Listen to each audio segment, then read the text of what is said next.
Hello students, this is Rani ma'am from Unique Classes and welcome to all my students. बच्चों का काफ़ी दिनों से डिमांड आ रहा था नरेशन को लेकर। ठीक है, तो अब ठीक है, आज हमारा सीरीज जो है दैट इज़ ऑफ नरेशन करते हैं। ठीक है, और नरेशन का भी सम थोड़ा सा हटके वाला सेंटेंसेस। ठीक है, इजी वाला तो सब आप कर ही लोगे। बस एक चीज़ ध्यान रखना, नरेशन में डायरेक्ट इनडायरेक्ट में हमारा सेंटेंस का टेंस, डायरेक्ट इनडायरेक्ट बनाते समय आपको ध्यान देना है अपने रिपोर्टिंग वर्ब पे। ये आपका रिपोर्टिंग वर्ब है। ठीक है, याद रखना है कि रिपोर्टिंग वर्ब अगर पास्ट में हो तो सेंटेंस का टेंस बदलेगा। ठीक है, ये थोड़ा सा मैंने हट के सेंटेंस लिया हुआ है। She said when I was a child I wasn't afraid of ghost. She ने बोला कि जब मैं चाइल्ड थी। ठीक है, शी ने बोला कि जब मैं चाइल्ड थी तो मैं भूत से नहीं डरती थी। ठीक है, अब options again, elimination, what I believe elimination बहुत इंपॉर्टेंट है। एलिमिनेशन इंपॉर्टेंट इसलिए है, एक्यूरेसी मेंटेन करेंगे, एक्यूरेसी पे मार्क्स मिलेंगे, नेगेटिव मार्किंग भी है। ऑप्शंस को छाटो। उसने कहा कि जब मैं चाइल्ड थी तो मैं घोस्ट से नहीं डरती थी, पहला ऑप्शन तो वैसे ही हट गया। शी सेड और active passive and narration is a game of options, जैसा ऑप्शंस वैसा आंसर। कभी कभी रूल्स काम नहीं देता है, ऑप्शंस के अकॉर्डिंग आपको आंसर पे जाना होता है। ठीक है, she said that when she was a child she wasn't not afraid. Wasn't भी नेगेटिव है और नॉट भी नेगेटिव है, दो नेगेटिव तो एक साथ नहीं आए। नेक्स्ट आ जाओ। She said that when she was a child she hadn't been afraid. अब आपने क्या पढ़ा हुआ है कि ये सिंपल पास्ट है, वॉज भी सिंपल पास्ट है और यहाँ भी वॉजेंट भी सिंपल पास्ट है। और रूल के अकॉर्डिंग आपने पढ़ा है ना रूल में कि सिंपल पास्ट क्या में बदलता है, पास्ट परफेक्ट में। तो आप क्या करोगे, इसको पास्ट परफेक्ट में बदलोगे। देखो यहाँ पे तो एक का इन्होंने बदला है पास्ट परफेक्ट, इसका इन्होंने नहीं बदला है, वॉज को वॉज ही छोड़ दिया है और वॉजेंट को, सिंपल पास्ट को इन्होंने पास्ट परफेक्ट में बदल दिया है। और रूल भी यही होता है कि जब सिंपल पास्ट आ गया तो वो पास्ट परफेक्ट में बदलेगा। और नीचे इन्होंने क्या किया है, सेकेंड ऑप्शन में सिर्फ एक को पास्ट परफेक्ट में बदला है और लास्ट ऑप्शन में इस वॉज को भी पास्ट परफेक्ट में बदला है और इस वॉजेंट है इस, अच्छा इसको नहीं बदला है। ठीक है, इसको बदला है। सेकेंड ऑप्शन में क्या किया है कि इसको नहीं बदला है, इसको बदला है। लास्ट ऑप्शन में इसको बदल दिया है, इसको नहीं बदला है। ठीक है, और आपके दिमाग में तो आपने तो अपने दिमाग में बैठाया हुआ है कि जब भी सिंपल पास्ट आ जाए तो पास्ट परफेक्ट में बदलना है, बट यहाँ पे कोई चेंजेस नहीं होगा। ठीक है, यहाँ answer is, she said that when she, answer is c. She said that when she was a child she wasn't afraid of ghost. आप बोलोगे कि मैम आपने तो रिपोर्टिंग वर्ब तो पास्ट में, आपने तो टेंस ही नहीं बदला, यहाँ भी वॉज है और यहाँ भी वॉज है, यहाँ भी वॉजेंट है। आपने दोनों को सिंपल पास्ट इसलिए छोड़ दिया है क्योंकि यहाँ का जो वॉज है ये एक स्टेटिव वर्ब है। स्टेटिव वर्ब है मतलब when I was a child, when I was a child, जब मैं चाइल्ड थी। और अगर आप ऐसा करते हो when I had been a child, जब मैं चाइल्ड रह चुकी थी मतलब वो काम ऑलरेडी हो चुका है। लेकिन ये बोली, और चाइल्ड होना जो है ना, चाइल्ड होना इज अ स्टेट। ठीक है, ये स्टेटिव वर्ब है, यहाँ पे कोई एक्शन नहीं हो रहा है। और जहाँ कोई एक्शन नहीं हो रहा है, जब भी स्टेटिव वर्ब आ गया तो उसका टेंस नहीं बदलोगे। ठीक है, चाइल्ड होना कोई एक्शन नहीं है, जब मैं चाइल्ड रह चुकी थी। Had been is past perfect. Past perfect का यूज कब करते हैं, जब पास्ट में काम शुरू हो गया है, कुछ देर चला और पास्ट में ही खत्म हो गया। बट इसका चाइल्ड होना is not any action, it's a stative verb. उसका चाइल्ड होना एक स्टेट बता रहा है, उसका घोस्ट से नहीं डरना कोई एक्टिविटी नहीं है, ये भी स्टेट बता रहा है। हाँ, अफ्रेड होना, डर जाना भूत से, घोस्ट से, ये भी एक स्टेट बताया जा रहा है। और जब भी स्टेट बताया जा रहा है तो चाहे हमारा रिपोर्टिंग वर्ब पास्ट में ही क्यों ना हो, तो वहां सेंटेंस का टेंस नहीं बदलेगा। ये आंसर हो। Okay, because this was and this was over here, it's not denoting any action, it's denoting a state. And whenever we have a sense of state and all, so we don't have to change the tense. ठीक है, child होना is a particular state. Next आओ, phi को हिंदी में बोलते हैं छी। छी बोलते हो ना जब कुछ नेगेटिव बोलना होता है। Fie, a Babur, sorry, a soldier and afraid of fighting said Babur. ठीक है, फाई बोला इन्होंने। छी, सोल्जर हो और लड़ने से डर रहे हो, ये एक्सक्लेमेटरी साइन है। ठीक है, यहाँ एक्सक्लेमेशन है और एक्सक्लेमेशन के साथ साथ उसने कर्स भी किया, जैसे बोलते हैं ना धिक्कार हो। छी, सोल्जर हो, सैनिक हो और लड़ने से डर रहे हो, बाबर ने कहा। अब अपने ऑप्शन छांटो। Addressing a soldier, Babur cursed him that he should not be afraid of अच्छा he should be है, okay, he should be afraid of, soldier should be afraid of fighting. अच्छा ये तो बहुत इजी ऑप्शंस ले लिया भाई मैंने. हाँ, बाबर ने सोल्जर को बोला कि सैनिक हो और लड़ने से डर रहे हो. तो यहाँ पे देखो, Babur exclaim with surprise that a soldier should be afraid. Soldier को डरना चाहिए लड़ाई से. ये तो हटा, ये तो इजी ऑप्शन लग गया. यहाँ भी addressing a soldier, Babur cursed him that he should be afraid. नहीं, डरना नहीं चाहिए, डरना नहीं चाहिए. अब आप फंसोगे किस पे? इन दोनों पे. ये दोनों तो अच्छा कर दिया, इसमें से नॉट हटा दिया. ठीक है, यहाँ पे देखो नॉट लगा है. अब यही दोनों में से कोई सेंटेंस होगा. कर्स करना है, कर्स करना मतलब छी बोल के कर्स कर रहे हो, फाई है. Babur curse the soldier who was afraid of fighting. और दूसरा, Babur cursed and exclaim that a soldier should not be afraid of fighting. अब इसका आंसर डी हो, क्योंकि बाबर ने सिर्फ कर्स ही नहीं किया, एक्सक्लेमेशन मतलब एक्सक्लेम भी किया. एक्सक्लेम मतलब आश्चर्य जताना, क्योंकि सिंस यहाँ पे एक्सक्लेमेशन का साइन है, तो उसने सिर्फ कर्स ही भी नहीं किया और एक्सक्लेम भी किया, आश्चर्य जताया कि सोल्जर हो और लड़ने से डर रहे हो. तो हम इसको यूज करेंगे. जब भी अगर ये ऑप्शन नहीं होता ना, तो अल्टीमेटली हम इसको चुनते. But if you have both the options before you, तो the most appropriate is curse भी किया, एक्सक्लेम भी किया. Doctor, the patient cried. Patient ने क्राई करते हुए बोला कि please tell me how much time I have, कि मेरे पास कितना टाइम बचा. आई हैव, ठीक है, ये हैव क्या में बदलेगा? सिंस ये रिपोर्टिंग वर्ब पास्ट में जा रहा है, तो हैव हैड में बदलना चाहिए ना. अब इन्होंने क्या किया, यहाँ पे विल हैव कर दिया, हटा, हैड में बदलना चाहिए था. ठीक है, और यहाँ पे देखो, यहाँ पे क्या कर दिया, हैड शी और शी हैड. क्या डिफरेंस? इसमें इन्वर्जन हो रहा है. इन्वर्जन किसे बोलते हैं? यहाँ पे दोनों में क्या डिफरेंस दिख रहा है? यहाँ सब्जेक्ट से पहले वर्ब आ रहा है, इसको हम इन्वर्जन बोलते हैं. बट ये तो फुल स्टॉप वाला सेंटेंस है, और फुल स्टॉप वाले सेंटेंस में इन्वर्जन नहीं होता है. ठीक है, इन्वर्जन इंटरोगेटिव प्रश्नवाचक में होता है. ये भी हटा, ये भी हटा. अब आपके पास दोनों ऑप्शन आ गया. और सिंस यहाँ पे प्लीज लगाया है, प्लीज किया, गिड़गिड़ाना, रिक्वेस्ट करना, मिन्नत करना. एक्सक्लेम तो नहीं होगा, एक्सक्लेम नहीं किया. डॉक्टर, पेशेंट ने डॉक्टर के सामने गिड़गिड़ाकर बोला प्लीज बताओ कि मेरे पास कितना टाइम, तो प्लीडेड. और प्लीडेड के साथ कई बार टू लगा के दे देते हैं, बट प्लीडेड विथ, प्लीडेड के साथ हमेशा विथ आएगा. किसी व्यक्ति से प्लीड कर रहे हो तो विथ, और किसी बात के लिए प्लीड कर रहे हो for. He pleaded with the जज फॉर मर्सी. ठीक है, तो अकॉर्डिंग टू द ऑप्शंस हमारे पास जो है pleaded with. Next, Shankar said to his friend look out. Shankar ने अपने फ्रेंड को बोला लुक आउट, देखो वहां तुम्हारे पीछे एक स्नेक है. There is a snake behind you, आपके पीछे एक स्नेक है, लुक आउट, देखो. अब ऑप्शंस देखो. Shankar told his friend to look out as there was a snake behind him. Seeing a snake behind him, Shankar asked his friend to look out. Shankar warned his friend that.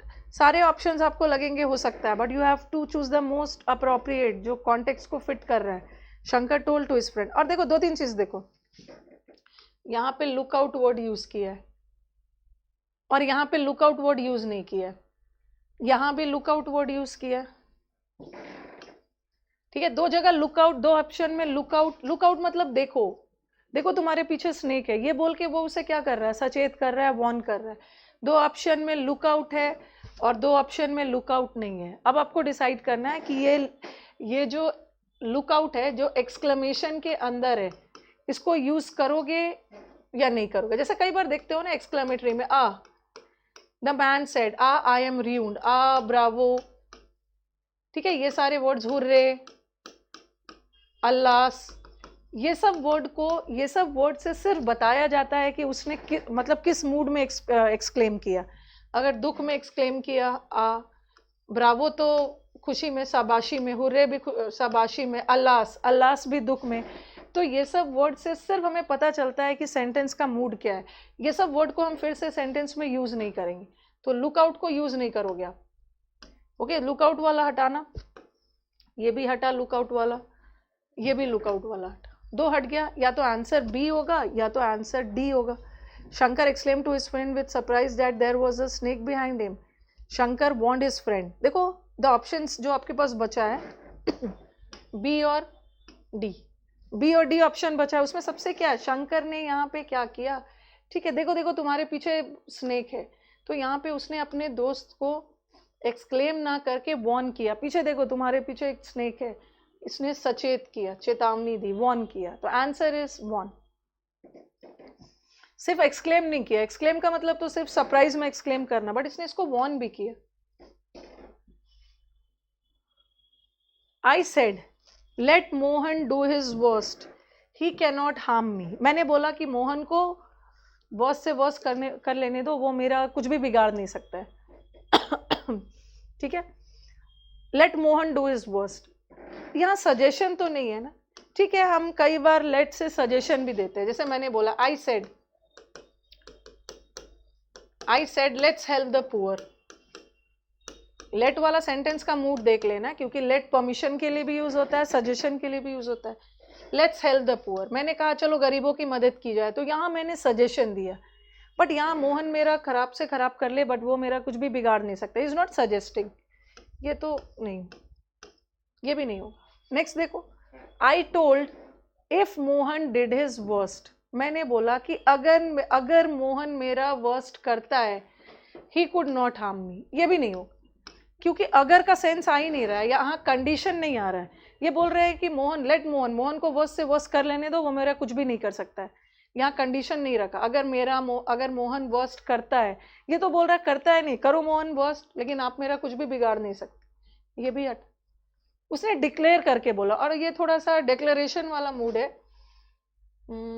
हाँ इसको declare करके बोल रहे हैं कि कुछ भी कर लो जो करना है, आप मेरा कुछ भी बिगाड़ नहीं सकते हो, तो टोल्ड भी नहीं होगा। अब आप फंसोगे डी और सी और डी में, sometimes we have to see the mood as well. I declared that Mohan might do his worst, he could not harm me. I declared that though Mohan might do his worst, he could not harm me. चलो अब option देखो,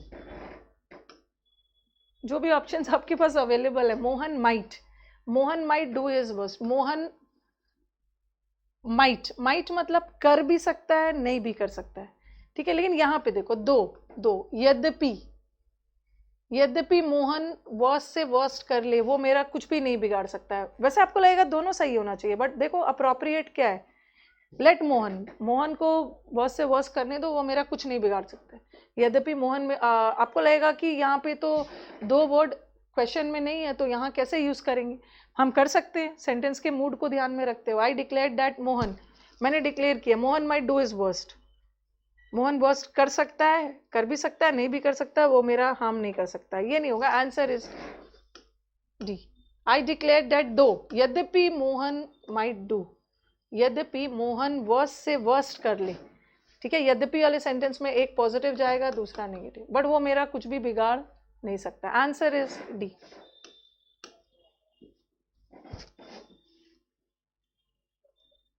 call the first witness said the जज, जज ने बोला कि first witness को बुलाओ, द जज कमांडेड हाँ ऑप्शंस देखो आप, द जज commanded to call the first witness, the जज कमांडेड, ऑप्शंस में देखो, यहाँ पे आपको दिमाग में आएगा कि मैम यहाँ तो क्लियर नहीं हो रहा है कि जज ने किससे बोला, अगर ऐसा रहता जज ने किसी को बोला होता तब हम ऑब्जेक्ट डालते, देखो द जज commanded the first witness to be called, the जज कमांडेड कुछ नहीं है, यहाँ कमांडेड के बाद यही एक ऐसा ऑप्शन है जहाँ कमांडेड के बाद एक ऑब्जेक्ट आया है, बाकी सारे अब में कहीं भी ऑब्जेक्ट नहीं लगाया, और आपके दिमाग में आएगा कि क्वेश्चन भी तो नहीं है, जैसे मैंने लिखा ही सेड गो देयर, तो आप ऐसा लिखोगे ना, ही ऑर्डर्ड, एक ऑप्शन में आएगा ही ऑर्डर्ड टू गो देयर, और एक ऑप्शन में आएगा ही ordered them to go there. आप क्या करोगे, आप पहला वाला ऑप्शन को चुनोगे, आपको लगेगा कि ही ने किससे बोला, ये सब तो क्लियर नहीं है, अगर ऐसा रहता ही सेड टू देम रहता तब हम देम लगाते, बट यहाँ तो देम नहीं है तो हम नहीं लगाएंगे, बट आंसर सेकेंड वाला ही करेक्ट, क्योंकि कमांड वर्ड, ऑर्डर वर्ड, ये सब ट्रांजिटिव वर्ब है, ये अपने साथ एक ऑब्जेक्ट लेगा, आप कमांड किसी और को कर रहे हैं, कमांड वर्ड डायरेक्टली इंफिनिटिव नहीं लेता है, कमांड आप किसी और को कर रहे हो ना, अंडरस्टूड है कि आपने किसी को कमांड किया कि वो फर्स्ट विटनेस को बुलाए, तो चाहे ऑप्शन में ऑब्जेक्ट हो चाहे नहीं हो, सॉरी चाहे क्वेश्चन में ऑब्जेक्ट हो चाहे नहीं हो, लेकिन हमें वही ऑप्शन चुनना है जिसमें ऑब्जेक्ट है। अंडरस्टूड है? द जज कमांडेड दम, जज ने किसी और को कमांड किया हो, यही एक ऐसा सेंटेंस ऑप्शन है जिसमें ऑब्जेक्ट है। और अंडरस्टूड है कि कमांड भी आप किसी और को कर रहे हैं। ठीक है, चलो एक सेंटेंस और कर लेते हैं। I want her that I could, हाँ अभी तक हमने डायरेक्ट से इनडायरेक्ट बनाया, बट मेनी अ टाइम्स आपका इनडायरेक्ट से डायरेक्ट भी बनाना होता है। I want her that I could no longer tolerate her coming late, मैंने उसको बोला कि मैं तुम्हारा देर से आना अब आगे टॉलरेट नहीं करूंगा। चलो बताओ, I said to her, I said to her, चलो पास में ऑप्शन देखो, यहाँ पे कुड है, कुड है तो चलो सही है, सब जगह कैन कैन कैन लगा है। और एक चीज और है, ये जो है ये हमारा जीरेंड है, ये मैंने आपको जब जीरेंड पढ़ाया था उसमें बताया था, ये जीरेंड है। और जीरेंड के पहले कोई भी प्रोनाउन, माने कोई भी वर्ड आ गया, एडजेक्टिव हो या प्रोनाउन हो, वो केस पोजेसिव होगा। I can not tolerate she coming नहीं होगा, ये तो हमारा सब्जेक्टिव केस है ना। जीरेंड के पहले कोई नाउन प्रोनाउन कुछ भी आ गया वो पोजेसिव केस होगा, बट शी तो हमारा सब्जेक्टिव है, शी कमिंग लेट नहीं होगा, ये हटा। या तो हर होगा, या तो योर होगा, या तो माई होगा। अब देखो, I want her, I said to her, cross check कर सकते हो, I said to her, I want her that, you कौन सा पर्सन है, कुछ नहीं, आई सेड टू हर, मैंने उससे कहा, you can no longer tolerate my coming late. Options देख लो, अगर ये यू है, यू कौन सा पर्सन है, second person, second person according to object, object में हर है तो यहाँ शी होना चाहिए। I want her that, you can no, ये तो होगा नहीं। ठीक है, अगर ये ऑप्शन होता ना तो यहाँ पे शी लगा होता है, ये तो ऐसे ही हट, दो ऑप्शन हट गया। अब आ जाओ, या तो बी होगा या तो सी होगा। यहाँ देखो, I said to her you can no longer tolerate, एक मिनट इसको क्लियर करती हूँ। आई सेड टू हर, हाँ आई वॉन्ट हर दैट आई ने बोला आई सेड टू हर, ठीक है, ये देखो ये हमारा आंसर जाएगा क्योंकि यहाँ पर भी आई है। ठीक है, I said to her, I first person है और first person according to subject, subject में भी आई है तो यहाँ पे आई ही रह जाएगा। ठीक है, तो आंसर हमारा ये हो जाएगा। कभी कभी आप प्रोनाउंस के बेसिस पे भी जा सकते हो।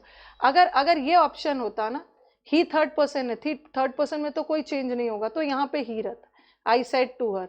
अगर ये ऑप्शन होता तो यहाँ भी ही रहता, बट ये है नहीं। यू अगर इसको मैं लेती तो यू सेकेंड पर्सन है, second person according to object, object में हर है, तब यहाँ शी होता, बट यहाँ ही शी कुछ नहीं है, आई। So B is the correct answer. ठीक है, तो चलो हमने 7 सेंटेंसेस कवर किया। आने वाले सेशंस में और भी अच्छे अच्छे सेंटेंसेस हम करेंगे जहाँ पे कंफ्यूजन है। अब मिलते हैं नेक्स्ट सेशन में। Thank you.